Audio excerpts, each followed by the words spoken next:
Well, if you were with us last Sunday, you know that I mentioned that this past week I was so honored and proud to serve as a delegate at the UCC National Synod. The National Synod is a biennial gathering of all the 5,000 UCC churches in the United States. This year it was held virtually, but it was still so meaningful. And at this past week's National Synod, we as a denomination passed several very important resolutions. And in the coming weeks, I'm looking forward to sharing those resolutions with you.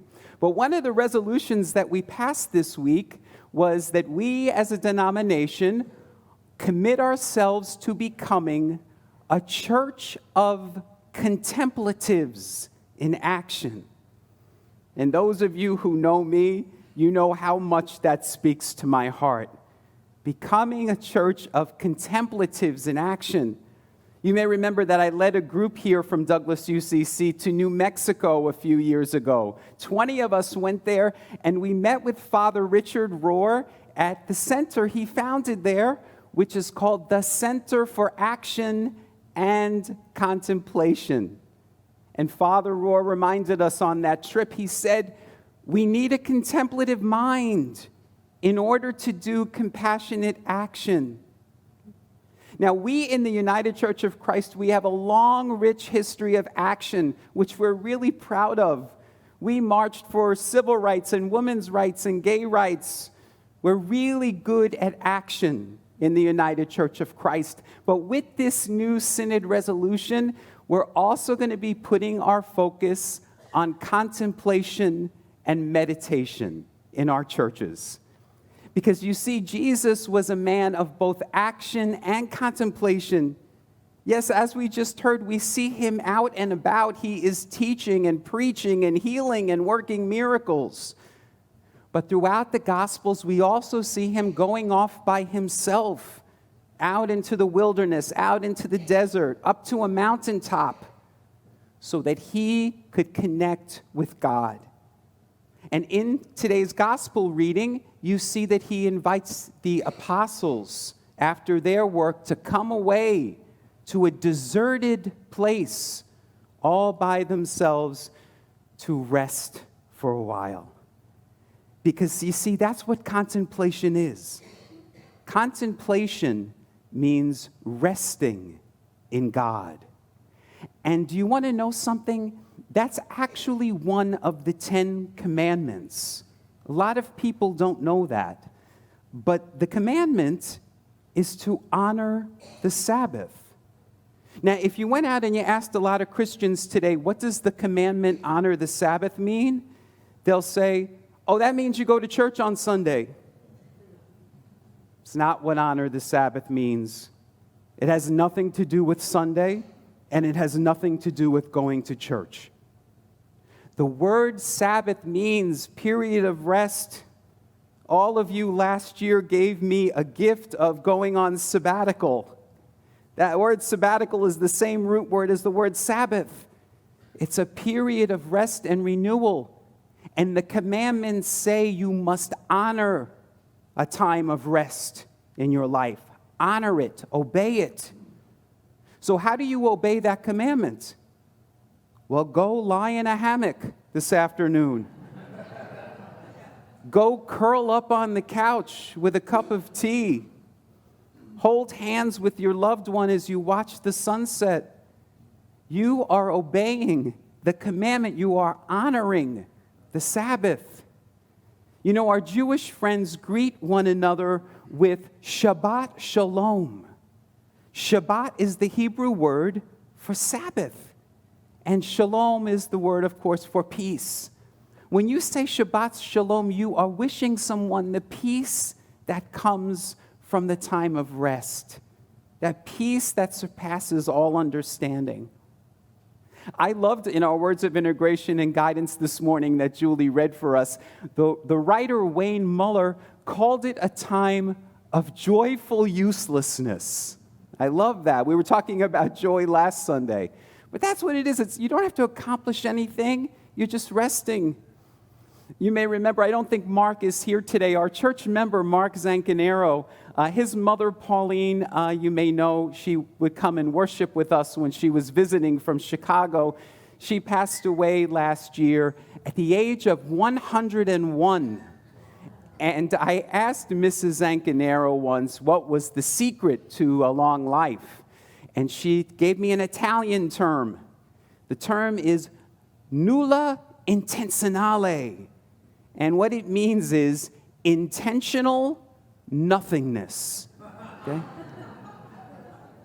It's being intentional about doing nothing. Being intentional about doing nothing. It is so important. It is such an important commandment. But we're not really good at it. Because most of us grew up with this American, this Puritan work ethic. We always have to be doing something. We always have to be plugged in. We always have to be productive. And if we're not, we feel really guilty about it. But I've told you before, we are not human doings. We're human beings. Okay? And we need to practice being still. We don't just do it for 1 hour on Sunday morning. That is not what honoring the Sabbath means. I mean, think about it. Do you obey the other commandments just for 1 hour on Sunday morning? I mean, do you not kill or steal or commit adultery just on Sunday mornings? Okay. No. All the commandments we're supposed to be practicing all the time. Our Muslim friends, they pause not once a day, not twice a day, 5 times a day. They stop whatever they're doing. They put a sacred mat on the floor and they rest in God. That's what we're supposed to be doing throughout our day, being mindful of our connection with God. I came across online as I was researching for today's homily, there's a group out in the world, it's not connected with any particular faith tradition, but they call themselves the Sabbath Manifesto. And you can go to their website, sabbathmanifesto.org. And it's a group of people who are trying to get us to really honor the Sabbath, to be still, to unplug. They actually sell on their website a little slipcase for your cell phone with a drawstring, so that you're not distracted by your phone during the Sabbath. But they came up with the 10 core principles of the Sabbath Manifesto, and I want to read them for you. I thought they were so great. So the 10 core principles are: avoid technology, connect with loved ones, nurture your health, get outside, avoid commerce, light candles, drink wine, eat bread, find silence, and give back. That's how we honor the Sabbath. Okay? I'd like to read to you what some other spiritual teachers over the years have said about this time of rest. Charles Fillmore, who was the founder of the Unity School for Practical Christianity, said, "The Sabbath is kept any time we enter into spiritual consciousness and rest from thoughts of temporal things. We let go of the external observance of days because every day is a Sabbath in which we retire in spirit." And Sir John Lubbock said, "Rest is not idleness. To lie sometimes on the grass under the trees on a summer day, listening to the murmur of the water or watching clouds float across the sky is by no means a waste of time." And Henry David Thoreau said, "He enjoys true leisure who has time to improve his soul's estate." And Logan P. Smith said, "If you are losing your leisure, look out. You may be losing your soul."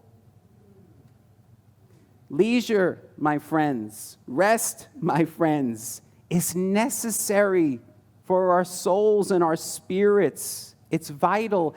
And you know, scientific research is actually showing that a 4-day work week is actually the most beneficial for our health and our well-being. Now, you know, if you've been coming to our church, that the motto for our denomination, the United Church of Christ, is God is still speaking. And that is the truth. God is still speaking. But God speaks in the silence.